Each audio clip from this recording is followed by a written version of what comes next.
Évangile de Jésus-Christ selon saint Luc. Du milieu de la foule, un homme demanda à Jésus, « Maître, dis à mon frère de partager avec moi notre héritage. » Jésus lui répondit, « Qui m'a établi pour être votre juge ou pour faire vos partages ?»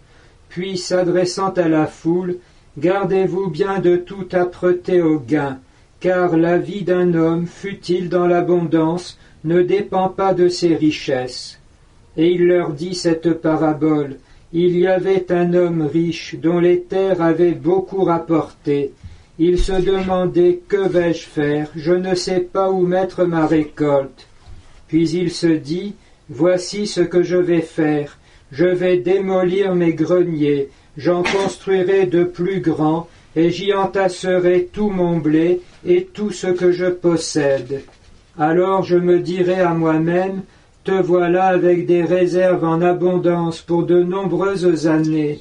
Repose-toi, mange, bois, jouis de l'existence. » Mais Dieu lui dit, « Tu es fou, cette nuit même on te redemande ta vie, et ce que tu auras mis de côté, qui l'aura? Voilà ce qui arrive à celui qui amasse pour lui-même, au lieu d'être riche en vue de Dieu. » La parole de Dieu est assez claire et elle se passe en fait de commentaires, surtout que chacun spontanément se l'applique à lui-même. Cette nuit même on te redemande ta vie et tout ce que tu as, tout ce que tu fais, tout ce à quoi tu tiens, qui l'aura? Tout cela peut être repris en un instant et d'une seconde à l'autre, d'où l'enseignement de l'apôtre. Vivons donc tournés vers le Seigneur, là où se trouvent les réalités éternelles dont nous pouvons vivre toujours, sans plus avoir la crainte de les perdre une fois que nous serons passés, comme l'on dit gentiment, de l'autre côté. Et si nous n'avions pas compris, alors la sentence du sage de l'Ancien Testament qui déjà avait compris, folie que de s'attacher ici-bas, puisque nous sommes taillés pour Dieu lui-même, tout cela n'est que vanité, et même vanité de vanité. Rappelons-nous, pour bien comprendre, que saint Jean Bosco, patron de la jeunesse, avait réussi en quelques mois, très peu d'années, à faire des saints de ces voyous de Turin, notamment en leur proposant chaque mois d'imaginer pendant une journée qu'ils allaient mourir le soir. Chez leur vie se mettait ainsi peu à peu dans l'ordre voulu par Dieu, ils découvraient le vrai sens des choses et à quel point leur trésor était d'avoir Jésus-Christ comme sauveur. Mais il nous faut de nos jours prendre ces lectures plutôt à l'échelle du monde et de notre continent, l'Europe, ainsi que de nos pays. Et alors cela devient encore plus terrible et nous poussant à la conversion.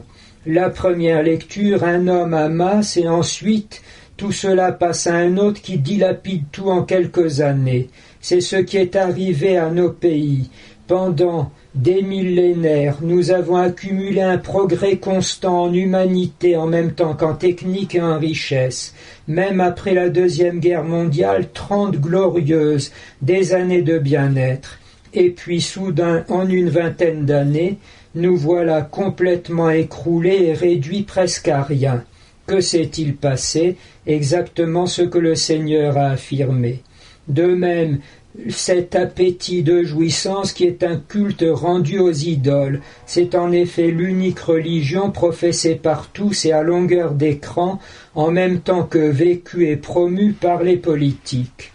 Quant à l'Évangile, alors nous nous trouvons devant une économie qui, au lieu de servir l'homme, le broie littéralement. Pour bien le comprendre, il suffit de penser à une seule chose, une phrase qui fait froid dans le dos: l'industrie pharmaceutique s'est emparée de la reproduction humaine. Là se trouve la raison de toutes les lois nouvelles. Ne pensons pas seulement à l'esprit mauvais qui cherche à détruire l'homme, mais le ressort est encore plus trivial.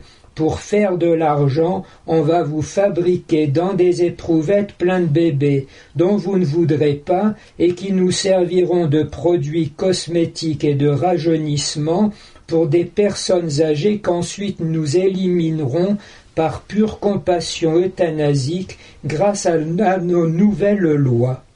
Voilà ce qui se passe, comme dit l'Évangile, lorsqu'on veut être riche pour soi-même au lieu de travailler sous le regard de Dieu et avec nos frères. Tel est le monde dans lequel nous vivons.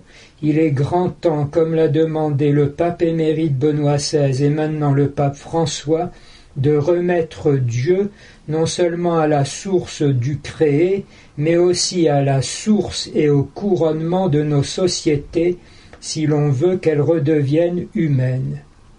Or Dieu, à son représentant sur terre, c'est d'une part la famille et d'autre part les chrétiens.